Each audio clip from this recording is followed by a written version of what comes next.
Shalom, pessoal. Tem aqui uma mensagem como título: cair na igreja é de Deus ou não?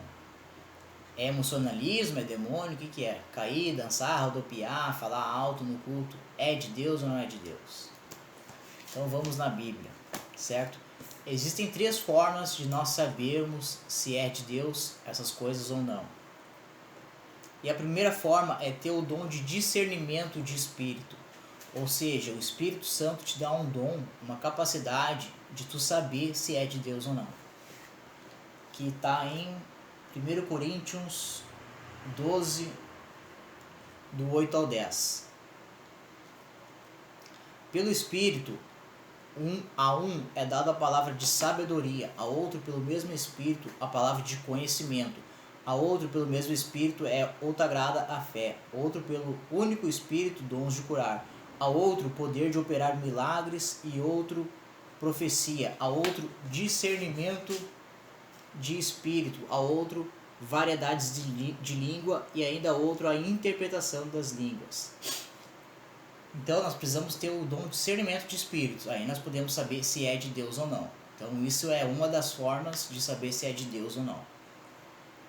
Mas cara, esses dias eu vi um cara extremamente estudioso, um cara inteligente, um cara que sabe muito da palavra de Deus, falou que o dom de falar em outras línguas era só para aquele tempo. Era só para aquele tempo porque precisavam manifestar a Deus e tudo mais. E que hoje não era mais, no caso. Mas como, cara, que hoje não pode mais ser, se a palavra de Deus diz que o Deus é o mesmo ontem, hoje e sempre? Como que só para aquele tempo tinha que ser, porque tinha que ser manifestado ali e tal, o Espírito Santo? Por que tinha que ser só naquele tempo? Se hoje a palavra de Deus diz que nos últimos dias, que é hoje aqui para nós, nos últimos dias teria derramado do Espírito sobre toda a carne. Então, cara, no mesmo que eles precisavam receber o Espírito Santo, hoje nós precisamos. Talvez hoje nós precisamos muito mais ainda, porque estamos no fim dos tempos. Então eu não entendo como um cara pode dizer que o dom de línguas era só para aquele tempo. Então a segunda forma também é ter uma experiência com Deus. Se eu tenho uma experiência, eu vou saber se é de Deus ou não. Ou seja, a pessoa lá caiu, a pessoa está falando em línguas, a pessoa está rodopiando, sei lá, toda a fiasqueira que a pessoa está fazendo ali. Se a gente tiver essa experiência, se um dia eu rodopiar, se um dia eu cair, se um dia eu falar em línguas, eu vou saber que é de Deus. Então muitas vezes as pessoas gostam de falar, gostam de julgar as pessoas e nunca tiveram sequer uma experiência com Deus.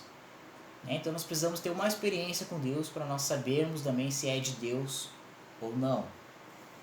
A terceira forma de ver se a pessoa que faz essas coisas, se a pessoa que cai, se a pessoa que dança, se a pessoa, sei lá, faz o que for, se é de Deus ou não, é pelos frutos do Espírito Santo, que está lá em Gálatas 5:22, que diz que os frutos do Espírito é longanimidade, bondade, fidelidade, domínio próprio, mansidão, amor. Então nós temos que examinar se a pessoa tem esses frutos, se a pessoa é uma boa pessoa. Cara, porque por mais que a pessoa queira se esconder, por mais que a pessoa queira mentir, uma hora ou outra os frutos dela vão aparecer. E quando aparecer, vai ver se é fruto bom ou se o fruto é podre. Certo? Então existem essas três formas. A primeira é ter o dom de discernimento de espírito, né? Deus vai me falar se aquilo é de Deus ou não.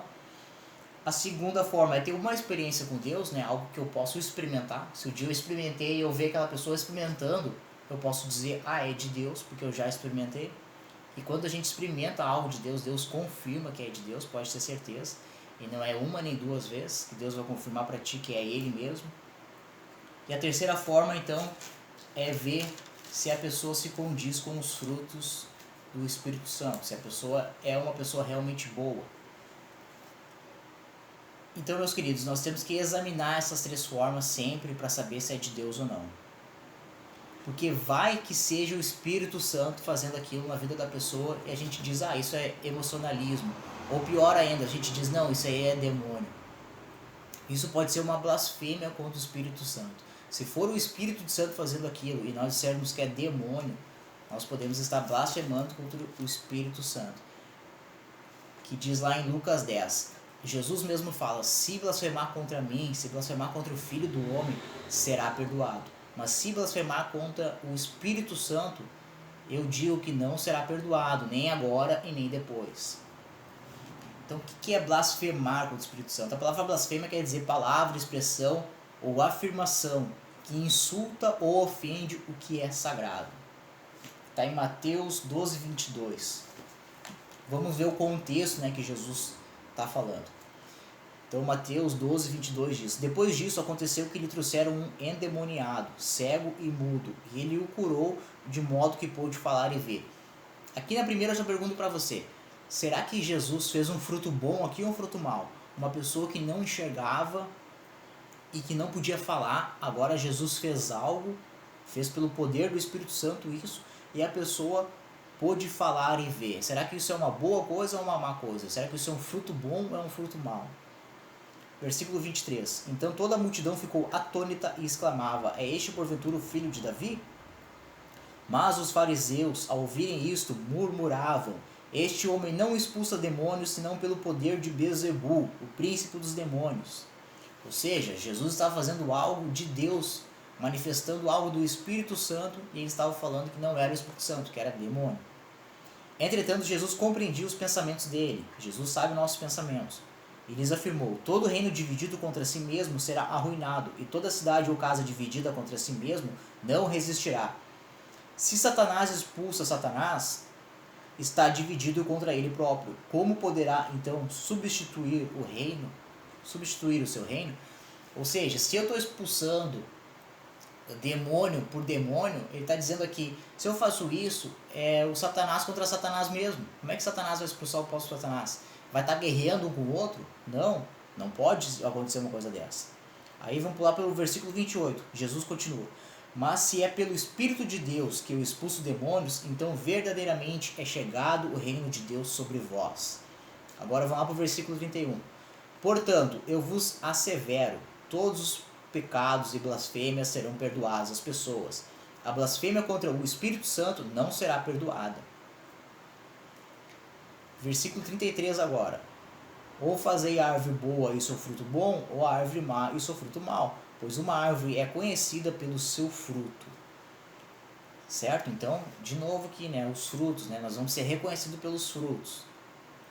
Então, se Jesus era uma árvore boa ou não, nós tínhamos que conhecer pelos frutos que ele fazia. E nós vemos que os frutos dele eram bons. Então, logo, ele fazia coisas pelo Espírito Santo.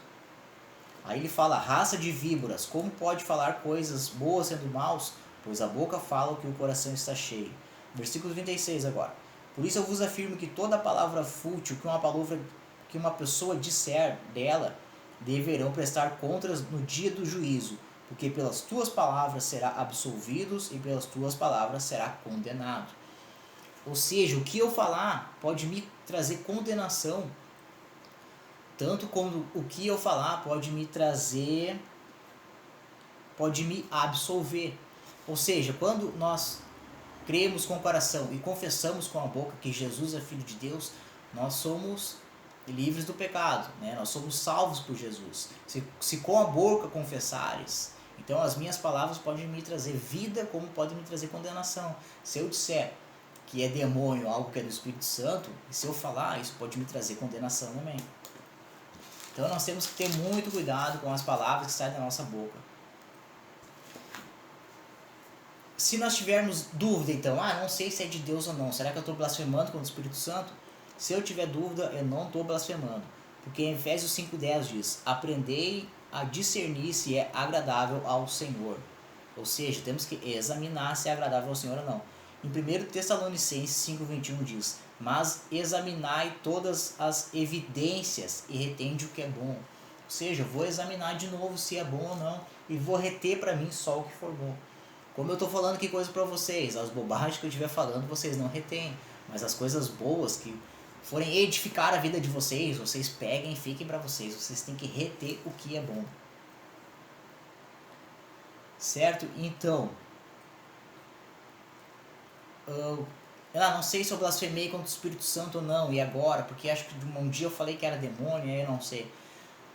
Se quem blasfêmia não se arrepende, Ou seja, se eu ainda estou me arrependendo, se eu ainda faço coisa errada, e o pecado ainda me traz peso, né? Eu sei que é errado, e eu ainda quero fazer o certo, eu quero me arrepender e fazer o certo, é porque ainda o Espírito Santo habita em mim. Então eu ainda não blasfemei contra o Espírito Santo. Quem blasfema não vai se arrepender mais das coisas. E aí, falar alto ou clamar é de Deus ou não? Isaías 58:1 diz: grita, pois a plenos pulmões, não te contenhas, levanta a tua voz como um chofar ou uma trombeta. Então, né, aquela vez lá que eu falei no meu testemunho, lá que eu saí rindo das pessoas, né, dizendo, Deus não é surdo para falar alto e tal. Mas, cara, às vezes a gente quer falar, a gente quer dizer como Deus é, se Deus é surdo ou não, sendo que a gente nem conhece a Deus, né, sendo pessoas lá na igreja que buscam e tal. Então, cara, nós precisamos examinar as escrituras para saber se é de Deus ou não é de Deus. Jeremias 33:3, invoca-me e te responderei. Invocar é algo, né? Não é, tô te invocando. Não, eu te invoco aqui, Senhor, seja presente. Então, né, invocar é algo de que vai me alterar a minha voz. E cair e dançar na presença de Deus, é de Deus ou não é de Deus? Em Levítico 9:24 diz, veio uma chama poderosa no altar, diante disso o povo contemplava atônito e soltava brados de júbilo e louvor e se prostravam por terra. Ou seja, olha só que magnífico esse capítulo 9 aqui de Levítico 9:24, que diz quando veio a presença do Senhor, né, veio uma chama poderosa no altar, dizendo que a presença de Deus vindo, o povo contemplava atônitos. Então quando a presença de Deus vem, cara, algo acontece, nós não podemos ficar, Deus está aqui, não, Deus está aqui, eu estou desesperado, eu estou atônito porque Deus está aqui. Então vai se manifestar algo, vai acontecer algo quando Deus estiver. E soltavam brados de júbilo e de louvor e se prostravam por terra, caíram por terra. Não sei se caíram pelo poder de Deus ou se pelo sentimento que eles tinham caído, cara, porque Deus estava presente ali. Então eles caíram por terra, eles se prostraram por terra. Josué 6:5 diz, o povo bradará um forte grito. Juízes 13:20, imediatamente caíram de joelhos com o rosto perante ao chão. Pensaram que iam morrer na presença de Deus. Mateus 17:6, lá no Monte da Transfiguração de Jesus. Ao verem isso, prostraram-se com o rosto em terra e ficaram atemorizados. Ou seja, quando a presença de Deus vem e nos traz temor, a gente fica atemorizado. Acontece algo, não pode a presença de Deus vir e nós ficar parados, não existe isso. E aqui um dos versículos, um dos capítulos que eu mais gosto, é João 18:6. Quando eles vão prender Jesus, e eles perguntam, na verdade Jesus pergunta para eles, o que vocês querem? E ele fala, nós viemos prender Jesus de Nazaré. E quando Jesus fala, eu sou, em João 18:6 diz que quando ele fala, eu sou, eles recuam atônitos e caem ao chão. Ou seja, quando Jesus falou, eu sou, eles foram para trás e caíram. Eles recuaram atônitos e caíram ao chão. Então nós temos bases bíblicas para ver que acontece algo na presença de Deus, que cair e dançar na presença de Deus é de Deus. São bases bíblicas isso. Interessante aqui quando Jesus diz no João 18:6, quando ele diz eu sou, eles recuam e caem no chão porque eles não podiam prender Jesus. Porque Jesus, ele deu a vida dele, ele deixou prender ele. Porque só com o eu sou, eles tudo caíram no chão. Então, eles não prenderam Jesus, eles não mataram Jesus, não, Jesus se entregou, Jesus deu a sua vida para nós, para nos livrar, né, do castigo que estava sobre nós. Dançar, 1 Crônicas 15:29, a Arca da Aliança, né, quando estava chegando a Arca da Aliança representava a presença de Deus também. Então quando a Arca da Aliança entra na cidade de Davi, Davi dança e celebra. Então, né, quando tem a presença de Deus, nós dançamos e celebramos também na presença de Deus. Eclesiastes 3:4, tempo de chorar, tempo de rir, tempo de lamentar e tempo de dançar. Então, cara, quando a presença de Deus chega, as pessoas, nós olhamos a olho nu, nós pensamos que é uma loucurada. Porque em Atos 2, quando caiu o Espírito Santo sobre os apóstolos, eles falaram em novas línguas, muitas pessoas disseram, esses caras estão bêbados. Porque aquilo era uma loucura para eles, parecia que eles estavam bêbados, parecia que eles estavam muito loucos. Mas não, era a presença de Deus que estava sendo derramada naquele lugar sobre a vida deles. Ana também era estéril e queria um filho. Quando ela estava orando para Deus, passa o sacerdote e fala: mulher, aparta-te do vinho. E ela diz: eu não estou bêbada, Senhor, eu não bebi nada. Eu estou aqui clamando ao Senhor porque eu quero ter um filho. E a gente vê que Deus atende a oração daquela mulher. Então a presença de Deus estava com ela naquela oração. Então a presença de Deus, quando estava com ela naquela oração, o sacerdote pensa que ela estava bêbada. Porque é algo sobrenatural que acontece, é algo diferente que nós estamos acostumados a acontecer.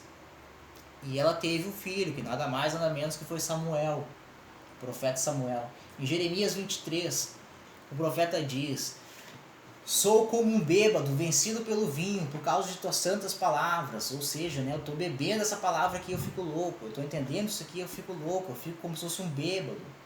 Né? Eu sinto prazer, eu fico louco na tua presença, Senhor. Então, dançar. Olha só que interessante, a palavra de Deus diz: onde 2 ou 3 estivermos reunidos, que Jesus estaria ali. Cara, eu digo assim, ó, quantas vezes 2 ou 3 estiveram reunidos no nome de Jesus, e por que nós não estamos caídos, por que nós não estamos chorando, por que nós estamos pulando, por que nós estamos rodopiando, correndo para um lado e para o outro? Eu fico pensando, cara, que se eu ver Jesus aqui agora, o que eu vou fazer? Eu não sei o que eu faço, eu não sei se eu pulo, se eu choro, se eu rio, se eu caio no chão, se eu saio correndo aos braços dele, pulo e fecho a guarda nele, ou se eu saio correndo e me prostro aos pés dele. Então, cara, isso é loucura, a presença de Deus é louca para nós. O que nós vamos fazer quando nós vemos o Rei da Glória? Então, nós não vamos permanecer de pé, nós não vamos permanecer parados aqui, quietinhos. Jesus está ali, que legal, Jesus, que tu apareceu. Não vai ser assim. Então, muitas vezes parece que é loucura, mas não é loucura, é as coisas de Deus, é a presença de Deus. Então, cara, por mais que tu não acredite, né? Agora eu venho dizer para vocês, mas por que as coisas aconteciam muito naquela época e hoje não acontece? Se Deus é o mesmo ontem, hoje e sempre. Então quem não mudou não foi Deus, fomos nós. Lá naquele tempo nós vimos que as pessoas realmente morriam para as suas vidas. A palavra de Deus diz que as pessoas vendiam tudo e jogavam aos pés dos apóstolos. Ou seja, não me importa mais nada, só me importa a presença de Deus, só me importa conhecer a Deus. Então as pessoas realmente elas morriam para Jesus viver nelas. Já não vivo mais eu, mas Cristo vive em mim. Então as pessoas se dedicavam muito aquele tempo a Deus. As pessoas oravam, jejuavam, se dedicavam muito a Deus aquele tempo. Então foi isso que mudou, não foi Deus que mudou. Então dons de línguas, os dons de curas, os dons de milagres, prodígios e maravilhas, era só para aquele tempo. Não foi Deus que mudou, foi o homem. Então o que é mais fácil? É mais fácil eu dizer, não, foi para aquele tempo ali, foi para aquele tempo, deixa assim. É mais fácil eu dizer isso do que eu ter que confrontar a minha vida, ter que me dedicar mais a Deus, ter que orar mais, ter que jejuar mais, ter que estar em confronto com a minha carne. Então é mais fácil eu dizer que era para aquele tempo do que dizer que é para agora. Então, por último, eu quero deixar uma frase para vocês: não apagueis o Espírito Santo. Aleluia, que Deus venha nos edificar cada vez mais e que nós não viemos apagar o Espírito Santo. Aleluia.